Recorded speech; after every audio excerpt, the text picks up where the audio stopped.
Kenapa kita nggak boleh meriwayatkan hadis dhaif? Kenapa sih? Pertama, Pak, sudah kita sebutkan tadi. Kalau kita meriwayatkan hadis dhaif berarti kita mengamalkan sesuatu yang meragukan. Sementara sudah kita sebutkan tadi bahwa sesuatu yang bersifat meragukan itu harus tinggalkan. Sebutkan dalam satu riwayat yang lain Rasulullah SAW sabda apa? Iyakum wadh-dhann fa inna adh-dhanna akdzabul hadits.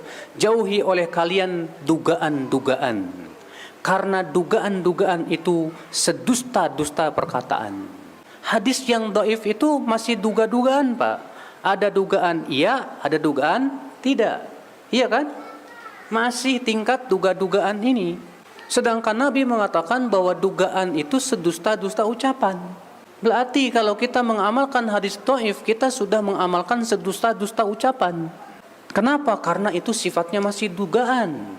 Dan Allah menyebutkan dalam Al-Quran bahwa dugaan itu tidak boleh dijadikan sebagai sandaran dalam menetapkan kebenaran. Allah berfirman, Inna dhanna la yugni minal haqqi syai'a, dalam surat An-Najm. Sesungguhnya dugaan itu tidak bisa menegakkan kebenaran sedikit pun juga. Sementara hadis dhaif hanya sebatas dugaan, belum sampai kepada dugaan yang kuat.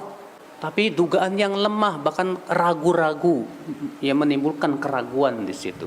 Ini bahaya yang pertama, Pak. Ini efek negatif yang pertama mengamalkan hadis dhaif itu berarti kita mengamalkan sesuatu yang apa? Meragukan. Yang kedua, bahwa hadis dhaif itu, Pak, membuka peluang orang-orang untuk apa? Mengamalkan hadis yang lebih dhaif dari situ. Dan klaim ini hadis dhaif. Yang ketiga, menjadikan syariat sesuatu yang ternyata diragukan apakah itu syariat Islam atau bukan. Yang keempat, dikhawatirkan ia jatuh kepada berdusta atas nama Rasulullah sallallahu alaihi wasallam. Al-Imam An-Nawawi dalam Muqaddimah Syarah Al-Muhadzab ketika menyebutkan tentang adab meriwayatkan hadis dhaif, beliau mengatakan apa? Di antara adab meriwayatkan hadis dhaif adalah tidak boleh dipastikan itu sabda Rasul. Namun adabnya dengan mengatakan begini, diriwayatkan begini. Tidak boleh mengatakan Rasulullah SAW bersabda begini. Maka siapa yang memastikan sebagai sabda Rasul pada itu hadis dhaif, kata Imam Nawawi apa? Maka ia termasuk orang-orang yang berdusta atas nama Rasulullah SAW. Hati-hati ya, Pak.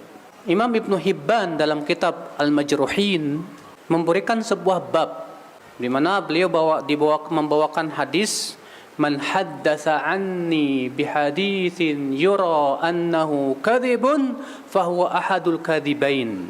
Siapa yang menceritakan dariku suatu hadis yang masih diperkirakan itu dusta, lihat, maka ia termasuk salah satu dari dua orang yang berdusta.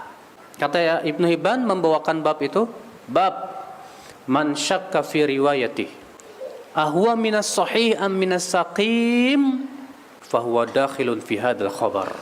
Siapa yang merasa ragu dalam periwayatannya apakah ini sahih atau tidak, tapi ia sampaikan ke orang-orang, maka ia masuk dalam hadis tersebut.